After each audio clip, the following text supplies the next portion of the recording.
안녕하십니까. 뉴스데스크 강원입니다. 강릉의 대표 야간 관광 프로그램인 강릉 국가유산 야행이 오늘부터 시작됐습니다. 올해는 행사 10주년을 맞아 더욱 풍성한 프로그램이 마련돼 강릉 대도부관화와 일대 구도심을 들썩일 예정입니다.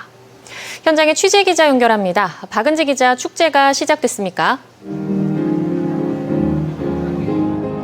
네, 강릉 서부시장에 나와 있습니다. 밤이 되면서 구도심 행사장은 일제히 불을 밝히고 화려함을 더하고 있습니다. 개막 첫날인 오늘 아침부터 비가 오락가락하면서 걱정도 있었지만 오후에 날이 개면서 축제 분위기도 점차 달아오르고 있습니다.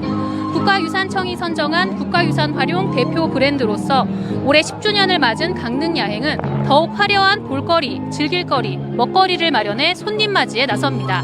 야경, 야로, 야사 등 강릉에서 즐기는 8가지 밤을 주제로 42개 세부 프로그램이 준비됐는데요. 매일 밤 9시 30분에는 역대 최대 규모인 1000대의 드론이 날아올라 강릉의 국가유산을 밤하늘에 수놓는 드론쇼가 열립니다.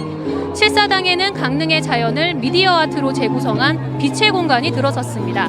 강릉 농악과 관노 가면극 등 강릉이 자랑하는 무형유산 공연을 비롯해 다양한 무대 공연과 거리 공연이 행사장 곳곳에서 진행되고 있습니다.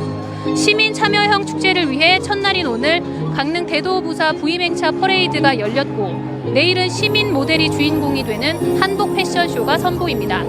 밤에 더욱 맛있는 야식도 준비돼 서부시장 일대에는 먹거리 난전과 야시장, 저작거리가 이어지고 명주동에는 동네 할머니들의 손맛과 맥주를 함께 즐기는 가맥상점이 처음 열립니다. 관객 편의를 위해 행사가 열리는 구도심과 강릉역, 터미널, 주요 숙박업소 등을 오가는 2개 노선의 무료 셔틀버스가 운행합니다. 강릉을 품은 천년의 관아, 강릉 대도호부를 무대로 한 2025 강릉 국가유산 야행은 오는 16일까지 강릉의 여름밤을 화려하게 장식할 예정입니다. 지금까지 강릉 서부시장에서 MBC 뉴스 박은지입니다. 전남 화순과 태백 장성에 이어 지난 6월 석탄공사의 마지막 탄광인 삼척 도계광업소가 문을 닫았습니다. 하지만 탄광을 대신할 회생 대책은 아직도 확정되지 않고 있어 주민들의 인내가 한계에 달하고 있습니다. 조규환 기자입니다.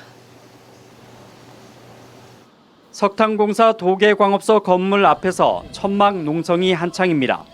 조기 폐광에 따른 지역 회생 대책을 요구하며 주민들이 벌써 200일 넘게 천막 농성을 벌이고 있습니다. 꿈의 암 치료기인 중입자 가속기를 기반으로 한 의료 클러스터 구축 등에 대한 정부의 예비 타당성 조사 결과 발표가 늦어지기 때문입니다. 국가 정책 발표도 아직 미뤄지고 있으니 저희 지역 주민들은 아주 답답한 마음을 금이 말할 수 없을 정도입니다. 이런 현상들이 계속 지속되다 보니 지역적인 경쟁력이나 어떤 그런 것들이 계속 빠져나가서 이 지역이 아주 황폐화되는 것들이.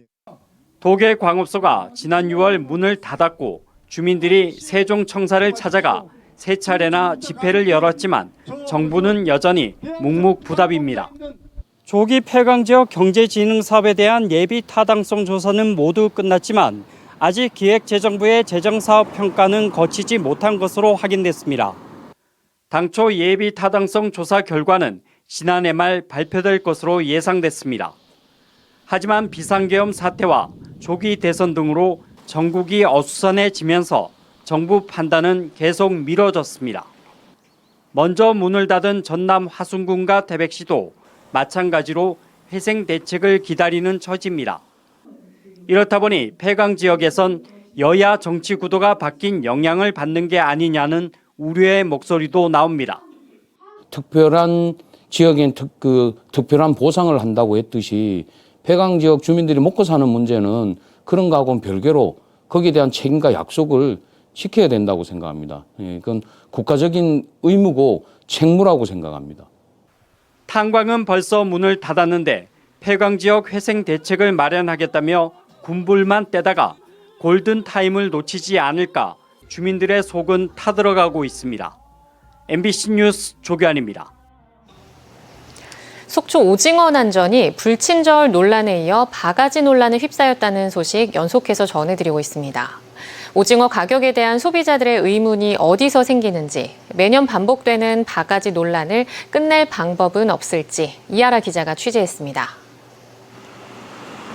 속초 오징어 난전 앞 전광판에 당일 판매하는 오징어 한 마리의 가격이 적혀 있습니다. 위판 가격의 5% 수협 수수료, 여기에 운송비와 인건비 등 16%의 부대 비용을 포함해 책정된 판매 가격입니다.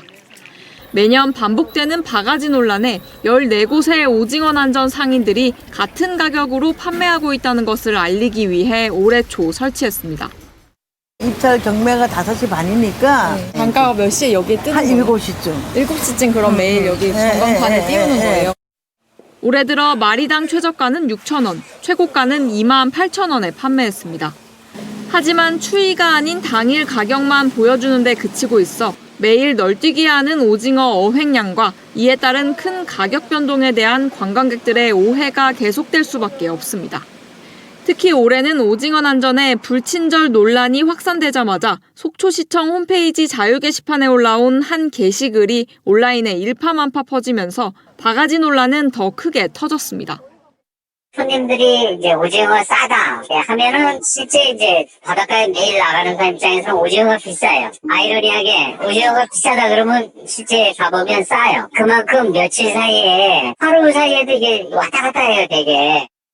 오징어는 한 마리씩 낚시로 잡아올리는 채낚기 어선 방식은 비싸고 그물로 여러 어류를 한꺼번에 끌어올리는 정치망 어선 방식은 상대적으로 저렴합니다. 여기에 살아있는 활어와 냉장 상태의 선어는 보통 5배 이상 차이 납니다. 예를 들어 13일 기준으로 활어는 마리당 13,000원, 선어의 판매 가격은 2,000원이었습니다. 조업 방식과 상태에 따라 당일 오징어 가격은 천차만별이라는 겁니다.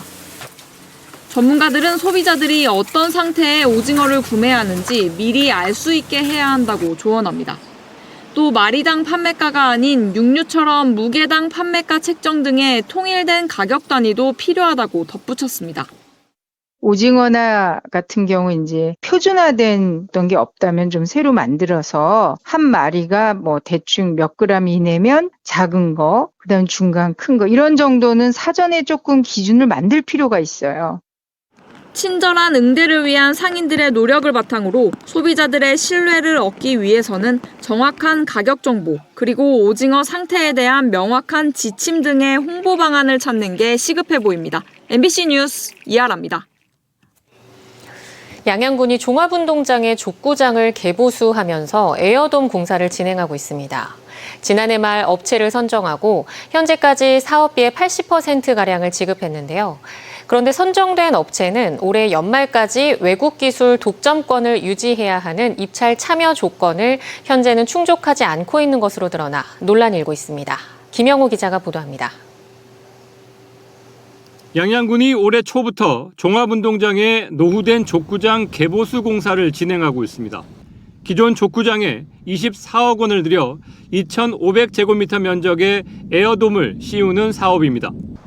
체육시설 에어돔 설치 실적이 있는 업체가 연말까지 사업을 마칠 계획입니다. 이곳 족구장 에어돔 사업에 선정된 업체의 자격을 놓고 논란이 일고 있습니다. 양양군이 입찰 참여 자격으로 내건 조건은 에어돔 기술 독점 총판 계약 기간이 올해 말까지 유효해야 한다는 것이었습니다. 즉, 외국 기술 독점권을 올해 말까지 유지해야 합니다. 그런데 선정된 족구장 에어돔 업체의 경우 입찰 참여 당시에는 독점 계약 유효 기간을 충족했지만 올해 6월 계약이 해지된 것으로 확인됐습니다. 다른 지자체의 에어돔 입찰 과정에서 낙찰자 지위 확인 소송이 벌어졌고 법원이 새로운 업체의 독점 총판 계약을 인정한 겁니다. 결국 외국 업체의 독점 공급 특허권이 양양 족구장 설치 업체에서 국내 다른 업체로 넘어갔습니다. 여기에 양양군이 사이클 경기장 에어돔 사업 시찰을 위해 지난해 유럽과 중동의 에어돔 시설을 방문했는데 동행한 민간인이 족구장 에어돔 사업과 관련이 있다는 주장까지 나왔습니다. 비즈니스적으로 도움을 줬다고 해가지고 그분한테 뭐 계약에 유리하게 한다거나 그분한테 유리하게 계약 조건을 만들었다거나 이런 거는 문제가 있다고 보여집니다. 양양군 해외 출장단이 유럽의 에어돔 설치 업체를 방문한 이후 이 유럽 업체의 국내 독점권을 가진 업체가 족구장 에어돔 설치 업체로 선정됐습니다. 양양군은 자문 차원에서 민간 전문가와 동행했으며 연말까지 물품을 공급한다는 단서 조항이 있어 계약 유지 자격을 검토하고 있다고 밝혔습니다. 예외 조항이 있어서 저희가 이걸 가지고 지금 법률 자문을 받고 있어요. 한 군데에서는 답변이 왔는데 그쪽에서 예외 조항이 있다면 그런 사항이 있다면 계속 계약권. 양양군은 또 정부 공모 사업이었던 사이클 경기장 에어돔의 타당성 용역을 맡긴 업체로부터 해외 출장 도움을 받았을 뿐 용역업체와 족구장 설치 업체와는 관련이 없다고 해명했습니다. MBC 뉴스 김영호입니다. 사상 처음으로 25%대가 무너졌던 강릉 오봉저수지 저수율이 오늘 기준 24.3%까지 떨어졌습니다. 지난 1977년 조성된 이후 2000년 26%, 2017년 26.1%까지 저수율이 떨어졌던 오봉저수지는 올해 사상 최저 기록을 연일 갈아치우고 있습니다. 재해대책본부를 가동하고 있는 강릉시는 상수도 가압류를 낮추고 농업용수 공급 제한을 확대하는 등 물 위기 극복을 위해 안간힘을 쓰고 있습니다. 정부는 강릉시에 대한 가뭄 위기 상황을 경계로 격상했으며 현재 전국의 지자체 가운데 가뭄 위기 지역은 강릉시가 유일합니다. 서울에 집 한 채를 가진 사람이 한 채를 추가로 사더라도 1주택자로 인정받을 수 있는 세컨드홈 특례 적용 지역에 강릉과 속초, 동해, 인제 등 전국 9곳이 추가로 포함됐습니다. 정부가 발표한 지방중심 건설투자 보강 방안에 따르면 세컨드홈 특례 대상에 인구 감소 지역 84곳과 강릉, 속초, 동해, 인제, 경주, 익산, 통영 등 9곳을 포함시켰습니다. 또 악성 미분양 주택으로 불리는 지방의 준공 후 미분양 주택을 취득할 때 적용하던 과세 특례도 1년 연장하기로 했습니다. 오는 17일 해수욕장 운영을 마무리하는 강릉시가 여름 해수욕장 폐장 이후에도 일부 해수욕장에 인명구조 요원을 배치해 안전사고에 대비합니다. 강릉시는 현재 운영하고 있는 18곳의 해수욕장 가운데 피서객이 적은 안인, 등명, 옥계, 금진 해수욕장을 제외한 13곳에서 수상인명구조요원을 폐장 후 일주일간 연장 배치하기로 했습니다. 특히 피서객이 많이 찾는 사천진, 하평, 사천, 안목, 송정해수욕장 5곳은 오는 31일까지 수상인명구조요원을 배치하기로 했습니다. 또 경포해수욕장의 경우 24일까지 연장 배치한 뒤 30일과 31일 이틀간 인명구조요원을 배치할 계획입니다. 삼척과 동해 지역 시민들이 삼척 동해 시민행동을 창립했습니다. 지난 8일 창립한 삼척 동해 시민행동은 시민의 목소리가 행정에 실질적으로 반영되는 시민 주권 실현을 위해 행정과 예산 감시, 정책 제안, 시민 참여 확대 활동에 집중할 계획이라고 밝혔습니다. 삼척 동해 시민행동은 시민의 목소리에 귀를 기울이고 변화를 만들어내기 위한 시민들의 관심과 참여를 당부했습니다. 양양군이 양양 역세권 개발을 위해 강원도 특례인 농촌활력촉진지구 제도를 활용할 계획입니다.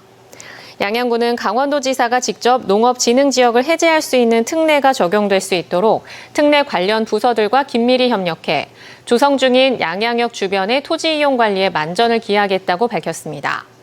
이번에 양양군이 제시한 역세권 개발 방향은 토지주가 자력으로 개발할 수 있는 개별 방식 지구 단위 계획 모델입니다. 태백 지역에도 올해 말까지 수소 충전소가 들어설 예정입니다. 태백시는 모두 32억 원의 사업비를 들여 통동 일원에 시간당 40kg의 수소를 충전할 수 있는 시설을 짓기로 하고 지난 5월 공사를 시작했습니다. 수소 충전소는 12월쯤 완공되며 승용차를 기준으로 시간당 6대 정도가 충전이 가능할 것으로 예상됩니다. 전국 리틀 야구 꿈나무들이 기량을 겨루는 제14회 속초시장기 전국 리틀 야구 대회가 오는 17일부터 27일까지 11일 동안 속초 지역 4개 야구장에서 펼쳐집니다. 역대 최대 규모로 열리는 이번 대회에는 선수단과 임원, 학부모 등 5천여 명이 참가하며 대회 기간 속초에 머물며 식당과 숙박시설을 이용해 지역 경제 활성화에 도움이 될 것으로 기대됩니다. 속초시는 올해 상반기 1,400여 명 규모의 전지훈련팀 유치를 비롯해 학생 축구 야구 대회 등 2,300여 명 참가 규모의 대회를 개최했습니다. 법무부와 태백시가 다음 달쯤 태백교도소 신축과 관련한 주민 설명회를 열 예정입니다. 태백시에 따르면 두 기관은 이번 주민 설명회에서 황지동 산 6번지 일원 44만여 제곱미터에 추진할 예정인 수용 인원 1,500여 명 규모의 교도소 신축 사업 진행 과정을 설명하고 앞으로 추진 계획도 안내할 예정입니다. 2019년 법무부는 태백에 교도소를 짓기로 확정하고 현재 실시 설계 용역과 일부 보상 절차를 진행하고 있습니다. 강원뉴스 마칩니다. 시청해주신 여러분 고맙습니다.